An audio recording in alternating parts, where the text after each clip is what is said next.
evening, two big developments took place in the last 24 hours. Hafiz Saaed became a free man, and America finally woke up to the threat he poses to the world. Hours after his release, the same America that dropped the Lashkar-e-Toiba from the list of terror outfits Pakistan must act against to qualify for aid, has now demanded that fresh charges be slapped against him and he be put behind bars. The Pakistani military establishment wants him to play a more prominent role in politics in that country. On Gravitas tonight, we discuss if America will go beyond this reprimand. Will Pakistan comply? I'm Palki Sharma Upadhyay, the headlines first. More than 200 people killed after terrorists set off bombs and opened fire inside a mosque in Egypt's Sinai province after Friday prayers.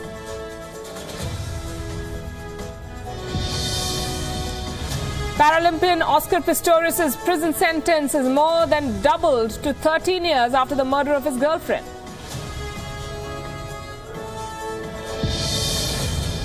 German Chancellor Angela Merkel and her ex-coalition partners, the centre-left Social Democrats, will hold talks in efforts to end a political impasse.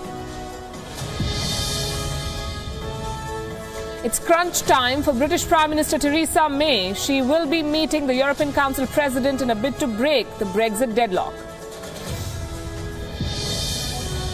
Standard & Poor's maintains a stable rating for India, says the Indian economy will grow robustly from 2018 to 2020. Also on the show, where and how much did China intrude into Indian territory post-Doklam? Why has Australia called Beijing's policies a threat to the entire region? The dawn of a new era in Zimbabwe. What does Mnangagwa's ascent to power mean for the people of this country? Why some European countries benefit from the political instability in Germany and want Angela Merkel's coalition bid to fail? How Yemen remains one of the world's most underreported catastrophes. A special report on how hospitals are on the brink of collapse. But first to the big story that's developing internationally. More than 200 people have been killed in an attack on a mosque in Egypt's Sinai province. According to eyewitness reports, terrorists detonated bombs and then opened fire on worshippers as they were fleeing from the Al-Rawada Mosque after Friday prayers. Egyptian President Abdel Fattah al-Sisi has held emergency talks with security officials. This is the deadliest attack of its kind since an Islamist insurgency in the peninsula was stepped up in 2013.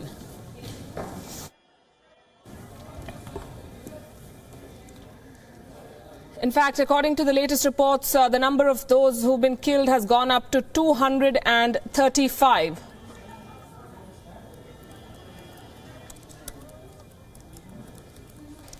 And this remains a developing story. Remember, a lot of people gather at mosques for Friday prayers.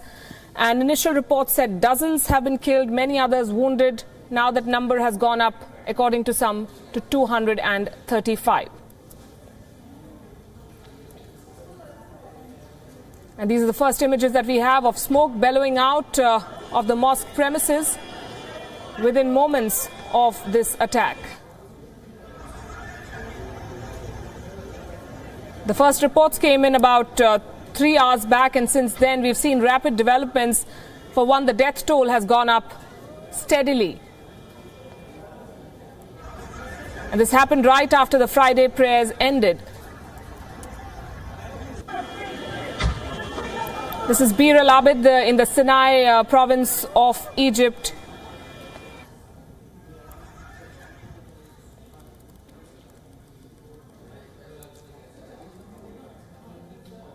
The Egyptian state-run Nile TV reports that this is one of the deadliest attacks ever carried out against civilians in this province. At least 2 explosions were reported. We understand that gunmen were waiting outside the mosque and they opened fire at worshippers as they fled Friday prayers.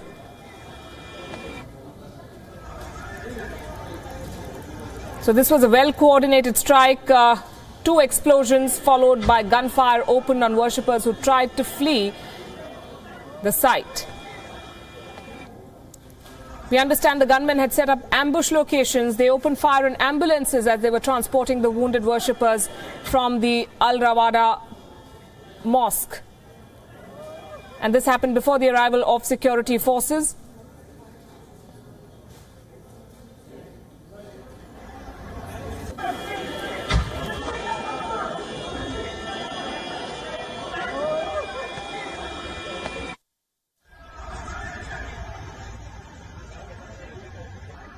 The government has described it as a terrorist attack.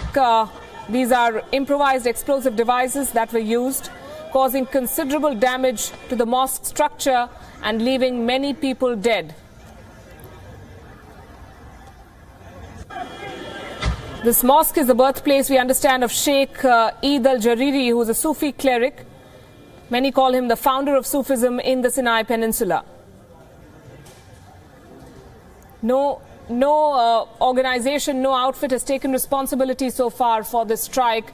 And these are the latest pictures that we have. Very, very dramatic developments in Egypt this Friday. Worshippers attacked right after Friday prayers ended.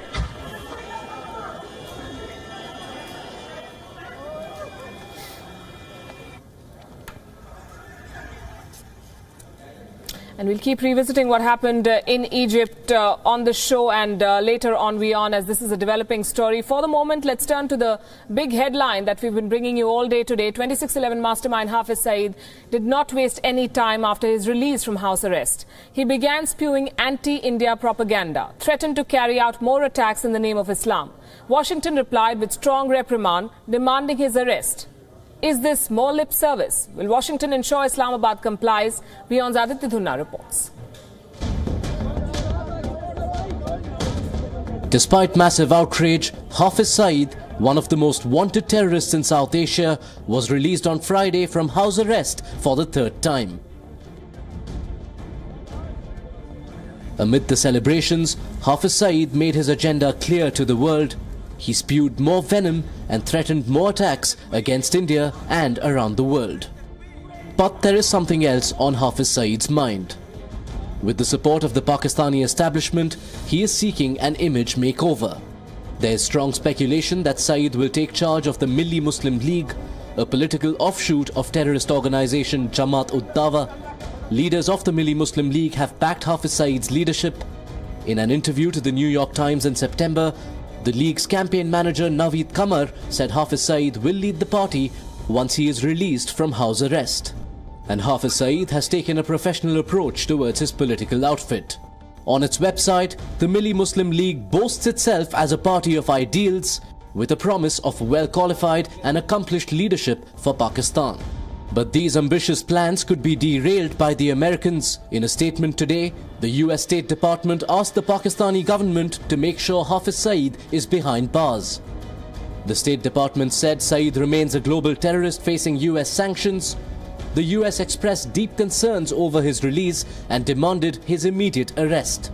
So far, the Pakistani establishment has been turning a blind eye to Hafiz Saaed, but with Washington putting pressure on Islamabad, can diplomacy bring Hafiz Saaed to justice? Bureau Report, Wion. Now the question, will Pakistan comply? If it wanted to, how would it do that? We've got some advice from Islamabad for free to negotiate this ostensibly complicated legal issue and put Saaed where he belongs, behind bars. But first, let's take a look at what happened in court on the 22nd of November when Hafiz Saaed managed to get relief. This matter was heard by a review board comprising judges from the Lahore High Court. This board agreed that Hafiz Saaed must be set free as the state has failed to provide any compelling evidence against him. A senior official from Pakistan's finance ministry failed to convince the court. The argument was that if Hafiz Saaed is released, this decision would have diplomatic and financial repercussions for Pakistan. More specifically, sanctions, which would bring foreign funding in the country to a halt. But the judges were not convinced. They refused to extend the detention orders due to lack of evidence. If Pakistan wants to detain Hafiz Saaed today, can it do it? It can by issuing fresh detention orders under the old pretext of maintaining public order. Again, for this detention to have any legal validity, the Pakistan government would need to prove its orders in court by providing valid evidence, which they have a mountain of, courtesy India. They failed to do it this time, in the last time when Hafiz Saaed was under house arrest, which is why we've called it a sham throughout. Unfortunately, as things stand today, there's little to suggest that there's been a change of heart in Pakistan. Joining us, Wion's correspondent from Washington, Harry Horton. Good evening, Harry. What has prompted the strong statement from the State Department in Washington? Good evening. Well, the United States since 2012 has had a $10 million reward for any information that might lead to bringing Hafiz Saaed to justice. So clearly they are very keen to see him behind bars.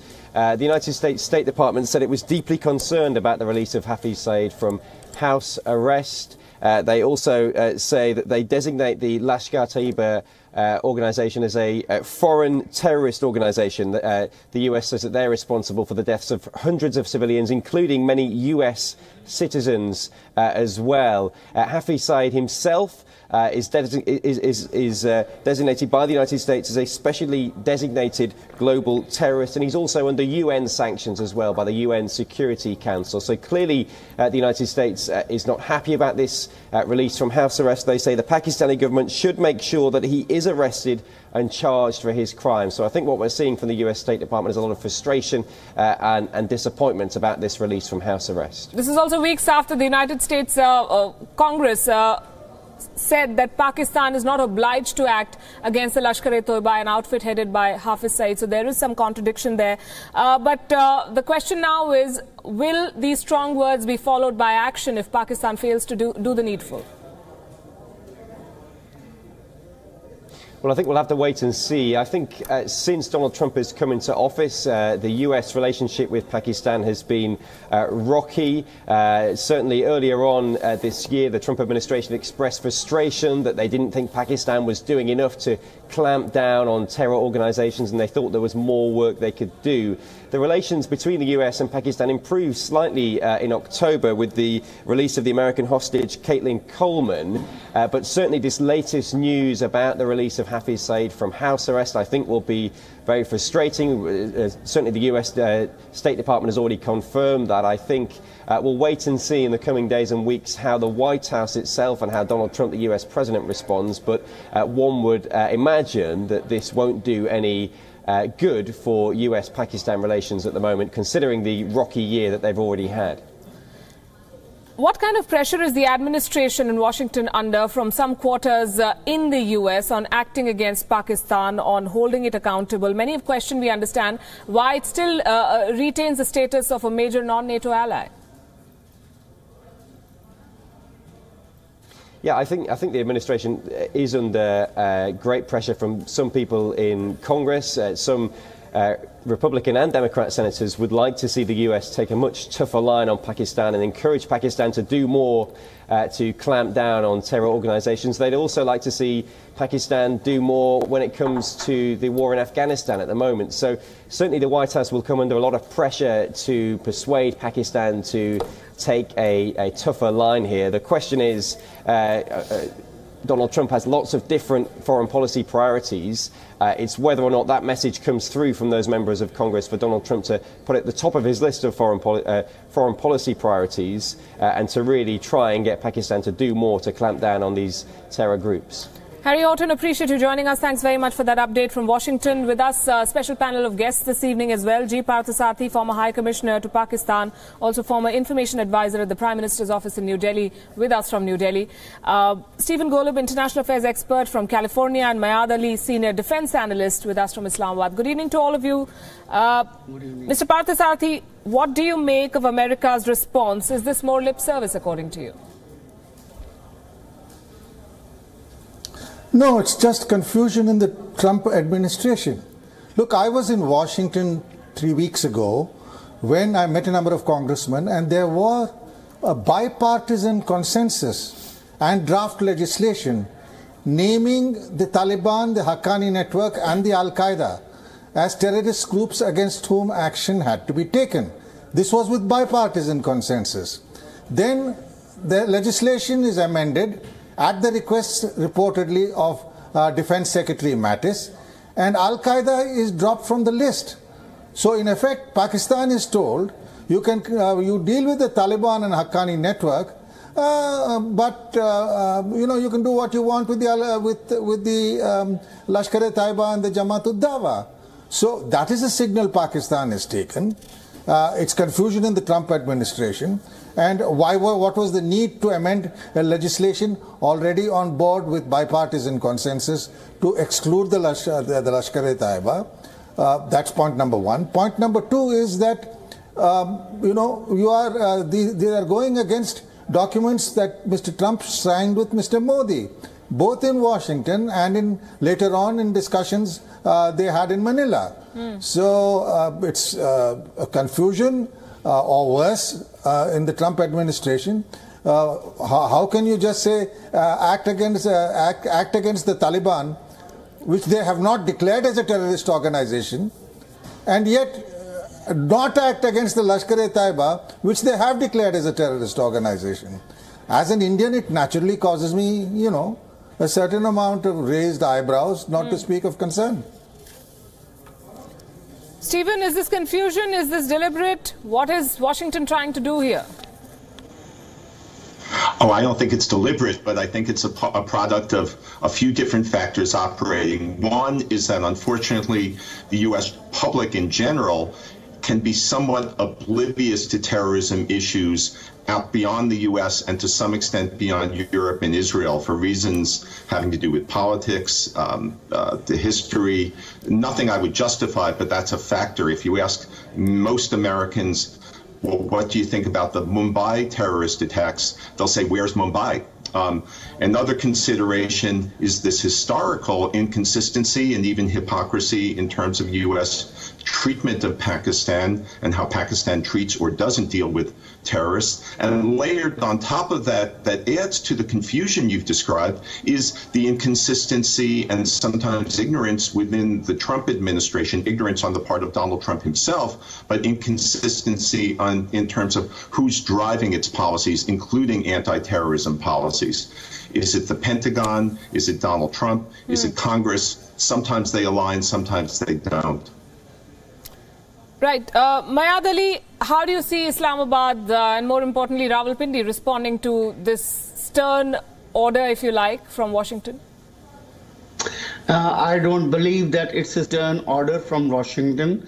And I wouldn't call it confusion on part of the U.S. It's a well-calculated deception. I would rather say it, if you don't mind. It's a deception. And these are all deceptive things. It says something and it does something. Under the National Development Authorization Act, they deliberately dropped Lashkar-e-Taiba's name from the list, as already been mentioned. The Pentagon advised the State Department to just stay away from that. I think today's statement from Ms. Heather, I think, is part of or is because of the Indian, I would say, pressure on the U.S. to do more about Pakistan's so-called terrorist outfits. So I'm going to request you all to stay with us, and we're looking at the strategy that India could deploy beyond building global pressure on Pakistan and Hafiz Saaed. What can New Delhi really do to bring him to justice? Hafiz Saeed's release was on predictable lines. We know he has been in and out of jail since the dawn of this century. This is the third time that he's been released from house arrest since the terrorist attacks in Mumbai. India's ties with Pakistan are at an all-time low. So far, Pakistan has been insincere, even dismissive of India's evidence against Hafiz Saeed. Islamabad has also been dismissive of the submissions made by David Coleman Headley, who has named Hafiz Saeed during his interrogation in the United States. Pakistan's ISI and the military have given Hafiz Saeed the free rein in the country. This explains the failure of the civilian government in the Lahore court. They failed to produce any evidence to nail him. India, on its part, can now step up diplomatic campaign against Pakistan. The Indian government has made some headway in that direction. What is required now is a sustained and relentless diplomatic campaign that names and shames Pakistan for its support to terrorists. India could also consider unilateral military action, a hot pursuit, but that will be more challenging with attendant costs in the aftermath. And let me throw it straight to the experts here. G. Parthasarathy, what do you think is India's best option now? It's been 9 years and this man is still walking free, cutting cakes and threatening India. Well, first, coming to Washington, I think, look, when I was in Washington, there was total confusion on policy on the subcontinent. It's the same as the inconsistency on China. You say that Xi Jinping is the God's gift to mankind on the one hand, and on the other hand, you want others to join you in pressurizing China on the South China Sea and the Indian Ocean. So, as I said, this is an administration where the right hand does not know what the left hand is doing, and that's something we'll have to live with. But what I do sense in Washington is a real sense of outrage, because they've now realized that the Lashkar was responsible for killing not just Indians, and there's evidence in the Chicago court of this. They killed Americans and Israelis also. So there is also Israeli pressure which is coming to act on this. As for what India should do, I think we showed something of what could be done in September, October last year in 2016. There are a range of covert and overt actions which we can take, which quite obviously it's not exactly prudent to discuss in this forum. Understandably. But the question that every Indian watching this would be asking, what is stopping India from doing it? As you said, we will not dwell on this for very long. But Stephen, you're an expert on international law as well. According to you, can India also explore legal action options, possibly go to the ICJ as we've seen in the Jadhav case? That's a good question. Look, already this fellow, Saaed, has been certified, if that's the right word, as a terrorist by the United Nations. It's conceivable India could take various kinds of international legal actions to try to ramp up the pressure. Does the ICJ qualify under its own statutes for this? Frankly, I don't know. And there is the broader political consideration that even if legal actions were taken to try to ramp up pressure, this is such a political question, such a security question. Will that really translate into impact, into pressure on Pakistan, or affecting other countries such as the U.S. or China's policies towards Pakistan? I don't know. Mayad Ali, closing comments. Do you believe that there is an iota of sincerity on Pakistan's part? Did you see this going this way? Is Hafiz Saaed destined to be a big political figure the way things are going in Pakistan? Well, I don't know whether he'll become a big political figure or not, but let me tell you, Hafiz Saeed's release has more to do with the diplomatic affairs in the West rather than the East, because the growing sort of closeness between the U.S., Israel, and Saudi Arabia, and UAE, who are all sort of trying to get together and look at Iran for something, attacking Iran, or like, you see, they've been defeated in Syria. So Hafiz Saaed and likes, they belong to the same school of thought. The U.S. has been doing this all along. They created Al Qaeda, they created ISIS, and they are behind all these people who are I would say they belong to a same school of thought. So these people are very useful to the U.S. and they might want to use them in achieving peace in Afghanistan. I don't think so that the U.S. or any other Western country would press Pakistan to do something about Hafiz Saaed, because he is of great utility to them in one way or the other, because he's a big shot now. He's heading the biggest Lashkar in Pakistan, and these people are interlinked. They are interoperable. They have the same school of thought. They could be used anywhere in the world, and they've been used in other parts of the world, like Pakistani volunteers been fighting in Syria. So the U.S. is looking at the bigger global picture rather than focusing on the problem between Pakistan and India. Right. And let me be very clear that as long as the U.S. wants these people, I don't think anybody would lay a hand on that. And one more thing, talking about any covert or any other operation against Pakistan, let me be very clear on that. India needs to be very careful in that, because any such action would trigger something nasty which both countries don't afford. And one more thing, Hafiz Saaed derives his credibility whatever credibility he has. I don't give him any credibility, by the way, but whatever credibility he has, he derives it from the struggle in Kashmir. If Prime Minister Modi could say in Dhaka that उन्होंने अपना रथ बहाया वहां पर, and he came to the refuge of Bengalis, it's the same thing. We think it's not the same thing. I'm sorry, I have to interrupt you. It's not the same thing, and it's okay. I may partly agree that America was to blame in propping up some of these people, but we cannot be harping on history all the time. We have to act in the present, and I have to wrap this as well. I'm being told we have to take a break. Your Prime Minister said. All right, we are looking at what Hafiz Saaed did, and I'm going to thank you all, G. Parthasarathi, Stephen Golub, Mayad Ali. Ahead on the show, we'll talk about America's role. Did America really facilitate his release? And what kind of damage can Hafiz Saaed inflict on American interests in Afghanistan? Will that make them act and take a stronger action against Pakistan? We're going to talk about all of that ahead on this show. Do stay with us. You're watching Gravitas. While we look at America's latest statement, it's worthwhile to reflect on some events past. The United States put a $10 million bounty on Hafiz Saaed's head, but the same United States dropped Hafiz Saaed's outfit, the Lashkar-e-Toiba, from the list of terror groups that Pakistan must act against to qualify for American aid. US President Donald Trump, despite his tough talk on terror, has sent mixed signals on Hafiz Saaed and his outfit.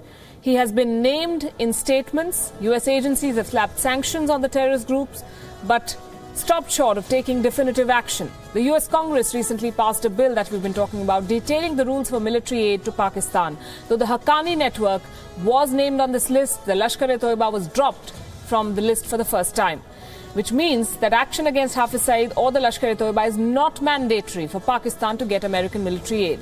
This was like a new lease of life for Islamabad. For the moment, India's External Affairs Ministry is not questioning America's lip service. I do not agree with your assessment that there is a bit of softness by the US side on certain entities. I think we are trying to work together with them. We have worked with them. And if you have seen the statements emanating from the US administration in the past, I think it is very clear that we are on the same page as far as fighting terrorism is concerned. So what does Hafiz Saaed's release mean for India in security terms? He's unleashed the worst terror attack on Indian soil. What's next? Well, he's left no room for speculation. Within hours of the house arrest ending, his vicious rant against India and the US commenced. He threatened to carry out more attacks in Jammu and Kashmir and around the world. On the day of Hafiz Saaed's release, Wion reported the inside story behind his release. It is a known fact that the Pakistani authorities have continued to back him. They are believed to have played a role in his release. Yet again, sources have told Wion that the release is aimed at stepping up terrorist activity in Jammu and Kashmir. This is after Indian forces inflicted heavy damages on terrorist groups in the valley this year. Indian forces have gunned down more than 100 terrorists in Jammu and Kashmir in the past 11 months alone. The hunt for terrorists and terrorists affiliated to various outfits, in fact, has been intensified under an operational strategy. Hafiz Saaed's release is Pakistan's way of trying to contain further damage, or so it hopes. But why just Kashmir? Could he be training his guns on Afghanistan too? America's showpiece and very expensive project in this region. Can Hafiz Saaed destabilize Afghanistan? Some experts believe that he operates in the shadows in that country already. But he is not believed to be heavily involved with the Taliban at the moment. Hafiz Saaed has been named for carrying out some attacks in Afghanistan. Back in 2010, the Lashkar-e-Toiba is believed to have operated in Kunar and Nuristan regions. More recently, the Afghanistan government has accused Hafiz Saaed of overseeing attacks led by Islamic State fighters in that country. And we told you earlier about Hafiz Saaed and his political ambitions. It has been known for quite some time now that Hafiz Saaed is behind the Milli Muslim League, a political offshoot of the Jamaat-ud-Dawa. While the party's registration has been rejected by the country's election commission, the establishment has turned a blind eye to its activities. The question is, why does Hafiz Saaed want to take a plunge into politics? By floating a political outfit, Hafiz Saaed wants to exploit the existing political vacuum in his country. The move will also prevent Jamaat cadres from joining other terrorist groups. Through his party, Hafiz Saaed wants to broaden his support base in the economically backward areas of Fatah, Balochistan and Karachi. While we've discussed this issue threadbare, it's interesting to note that the release of this global terrorist has barely made news in Pakistan. Take a look. Hafiz Saaed walks free to spread the poison of terror. But the news is buried by the Pakistani media. The front page of the prominent daily The Dawn is silent on the development. The Geo News site throws up the same result. It talks of an attack on clerics in India. There's a report on Israeli Prime Minister Netanyahu, but nothing on Saeed. The news carries reports of Nawaz Sharif, the sit-in by Islamists at Faizabad, and a Panama Gate follow-up. But again, nothing on Saeed. The Express Tribune has a report on Indian actor Varun Dhawan violating traffic rules in Mumbai, but is mysteriously silent on the man who masterminded the attacks that killed over 160 people in the city in 2008. The 26/11 terror mastermind finds mention in the Pakistan Observer, but only as brief news. The editorial spin is on how India is unhappy with Saeed's release, not that a man with a $10 million bounty on his head has been released. So, instead of blanket coverage, the significance of a terrorist walking free gets blanked out. Is this blanking out the terror of the man himself or the terror of the state? Wion learns the Pakistani powers that be have instructed local media to leave out news of freeing a terrorist. After all, it draws unwanted international attention to the goings-on in the country. Bureau Report, Wion. It was a moving sight, that of thousands of Pakistanis turning up to greet their favourite son, Hafiz Saaed. They didn't come empty-handed, no. They brought 2 cakes dripping with chocolate, which their revered philanthropist tugged into with gusto. Wion has now accessed the cake's secret recipe, a secret of Pakistan's most famous bakery, La Hafizerie if you want. Make sure you note down the ingredients. They're guaranteed to make your taste buds explode. The world's most wanted terrorist, Hafiz Saaed, is a free man. No surprises that after jailing him briefly for the sake of the media, Pakistan released and then turned out in large numbers to greet its favourite son with a luscious cake from the country's deadliest delicatessen, aptly named La Hafizerie. Cooks needed months of training from the best khansamas of both the ISI and the Pakistan Army to bake it, but Wion has gained access to its secret recipe and is pleased to share it with our viewers. So what goes into La Hafizerie's secret cake? 2 kilos of very fine TNT, 2 sticks of dynamite, add a third for extra zip, 1 cup of nitroglycerine or any oily hydrocarbon, 2 cups of baking soda and 17 eggs from any Pakistan Army poultry farm. These come free for Lashkar's charity work, quote-unquote. 5 to 6 ribbons of Semtex or any other plastic explosive, 5 cups of chocolate syrup and steroids for sprinkling. While the oven is getting hot enough to explode, pour the cake mixture into a cauldron. Trainee cooks to stir it with Kalashnikovs. These lend a special smoky flavour to the volatile gâteau. Bake for 45 minutes or till the bayonet comes clean. Remove, cool. Smother in chocolate syrup and sprinkle liberally with steroids. Carefully paste Semtex strips in a V for victory to the beloved leader. Ensure the boys eat 6-inch slices before crossing the border. Dear viewers, we hope you like the cake all the way from La Hafizerie, the world's deadliest delicatessen located in Pakistan. Bureau Report, Wion. Warning, don't try making it at home. Let's talk about India's other neighbour, China. It may have set a record on border incursions, as many as 30 according to a report filed with the Union Home Ministry by the Intelligence Bureau. The incursions began a little over 1 month after the Doklam standoff between the Indian and Chinese armies and carried on at the rate of roughly 1 every day. The locations were spread over 3 Indian states that share borders with China: Ladakh in Jammu and Kashmir, Uttarakhand and Sikkim. In Ladakh, these incursions were reported from 3 locations: Trig Heights, the Depsang Plains and Pangong So Lake. In Trig Heights, there were 8 violations. They began on the 12th of October when a vehicle entered 2 kilometers into India. On the 14th of the same month, another vehicle entered more than 7 kilometers. This was repeated on 6 other occasions till the 7th of this month. That's the 7th of November. All incursions involved vehicles. There were 7 incursions into the Depsang Plains, and these began on the 14th of October when a vehicle intruded 17 kilometers. 2 days later, another vehicle penetrated 19 kilometers. This was repeated on 5 other occasions till the 31st of October. The shallowest incursion, 10 kilometers. The deepest, 19. All incursions involved vehicles again. Incursions in Pangong were reported on the 14th of October. A boat entered 6 kilometers into Indian waters, and this was repeated on 3 other occasions, the shallowest being 2.5 kilometers, the deepest 6 kilometers. In Uttarakhand, the incursion was reported from Rimkin, which is the last Indian military post before the disputed Barahoti pasture.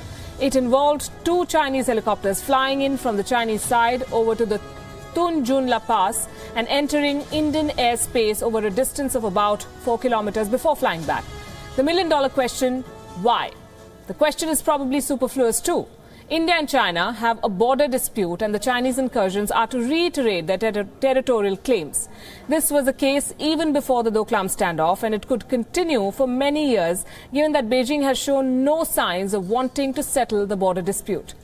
In fact, sources have told Wion that China does not believe resolving the border dispute will improve bilateral relations. In their view, the two are not linked.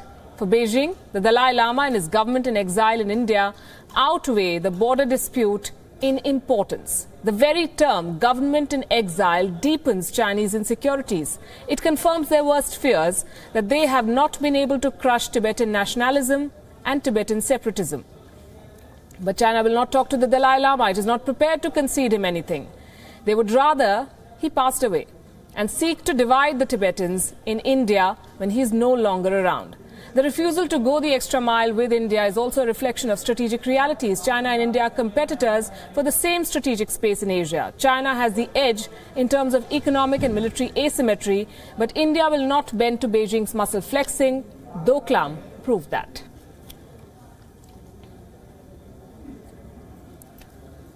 It's not just India that has underlined Chinese misadventures and expansionist policies. Australia's new foreign policy white paper, its first in 14 years, is creating ripples. It warns of a shift in global power and urges America to play a more proactive role in containing China. Beijing, as expected, has dismissed it as irresponsible. China's rise is at the centre of Australia's new foreign policy document released by Prime Minister Turnbull recently. The white paper is clear about the challenges posed by China's rise in all its dimensions. It says navigating the decade ahead will be hard because as China's power grows, our region is changing in ways without precedent in Australia's modern history. The white paper calls out the unprecedented pace and scale of Chinese activity in the contested South China Sea, which includes building artificial islands. Beijing was quick to react to the remarks, calling them irresponsible. Here's the history. China occupies a dominant position in Australia's economy and society, but as Australian Prime Minister Turnbull pointed out, their dominant trading partner is not also their dominant security partner. And that is where Australia's vision of the Indo-Pacific comes in, with Turnbull saying, might is not right. Australia sees a growing role for ties with India and the quadrilateral of which India is a part, along with Japan and the United States. Australia also wants to participate in the Malabar naval exercises. Turnbull said his country was attempting to shape the Indo-Pacific region by linking up with countries who share their interests and commitment to rules-based institutions. But even the term Indo-Pacific worries China. Experts say Beijing views the resumption of quadrilateral dialogue recently in Manila as a containment strategy. Bureau Report, Wion. More than a month after the September election that saw German Chancellor Angela Merkel's CDU return to power, Berlin is still without a government. The inability of the world's most powerful woman to form a strong coalition has evoked not empathy, but the hopes of some countries. Senior foreign editor Padma Rao looks at who's happy at Berlin's woes, who's not, and why. The Germans have evocative words to describe moods and emotions. One such is Kummer. It means grief, distress. Take the United States. Just when President Donald Trump thought he was on a good wicket with Europe's powerfrau Angela Merkel, there's crisis in Germany. The two countries seemed in sync over Russia's belligerence. Germany has committed more than $4 billion to NATO. It's positioned Typhoon jets and is commanding a 1,200-man battalion in Latvia and Lithuania. A weak government in the heart of Europe, or one dependent on anti-NATO, anti-Europe oppositional groups, would be the last thing Washington wants. Then there's the European Union itself. Germany is the EU's most powerful economy and the glue that holds it together, especially in the face of rising nationalism and calls to dissolve it. Any prolonged political paralysis in Berlin will mean that the forthcoming Brexit talks with Britain will be an uphill task. If Brexit was the cause for greater cohesiveness between European countries, Berlin's weakness could mean the opposite: instability. But one man's pain is another's pleasure, or to put it more accurately, Schadenfreude. This German word means pleasure at someone else's pain, and there are at least two countries indulging in it. One is Russia, already accused of meddling in domestic matters from the United States elections to Catalan separatism in Spain. Moscow would welcome any opportunity to destabilize Europe. And if it self-destructs without Moscow having to soil its fingers and reputation, as Berlin seems to be doing, then the Schadenfreude can only be greater. But the country that's happiest seems the United Kingdom. Struggling to bargain over the high cost of Brexit, it now sees an excuse to stall talks until a German government is formed. The deal over Brexit could be flawed if Germany is unable to contribute its thoughts. And finally, political instability in Germany could damage the relationship between London and Berlin even further.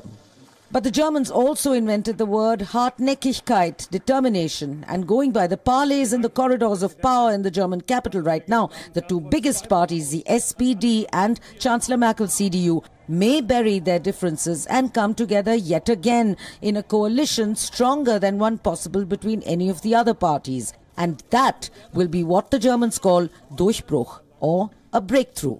Padma Rao, Wion. Already one of the Arab world's poorest countries, Yemen is now battling a humanitarian crisis. Cholera is widespread, famine is a real threat, and its hospitals are on the brink of collapse. Yemen's hospitals are on the brink of collapse. They're running out of medicines and essential supplies, and the queues aren't getting any shorter. The medical institutions everywhere are close to collapsing, and proof of this is that most of the hospitals in the capital have closed and others are on the verge of closing, including many big hospitals, and you know that. Al Thawra Hospital is still persevering because of the austerity measures we are implementing. A land, air and sea blockade by the Saudi-led coalition has been in place since November 6th. The interception of a missile fired toward Riyadh led to the total lockdown. The bloc says they have no choice other than a blockade to stop the arms flow from Iran to the Houthis. Saudi Arabia's pledge to lift the blockade on the Hodeidah port and the Sana'a airport to humanitarian traffic was to begin Thursday. But port authorities and airport officials say that no one has arrived with essential supplies yet. And no one knows why. There were supposed to be 4 flights arriving at Sana'a airport today from aid organizations. Among these was supposed to be a UNICEF flight carrying medical solutions, medicine and polio vaccines. And until this moment, these flights have not arrived. The situation is in limbo, and among those desperate for help at the Al Thawra hospital are babies in neonatal intensive care and patients who need life-saving dialysis. For now though, their wait seems endless. Bureau Report, Wion. As we wrap this edition of Gravitas, we're leaving you images from the Sinai Peninsula in Egypt, the Sinai province, where more than 230 people were killed after terrorists set off bombs and opened fire inside a mosque. Leaving you with these pictures. Thanks very much for watching.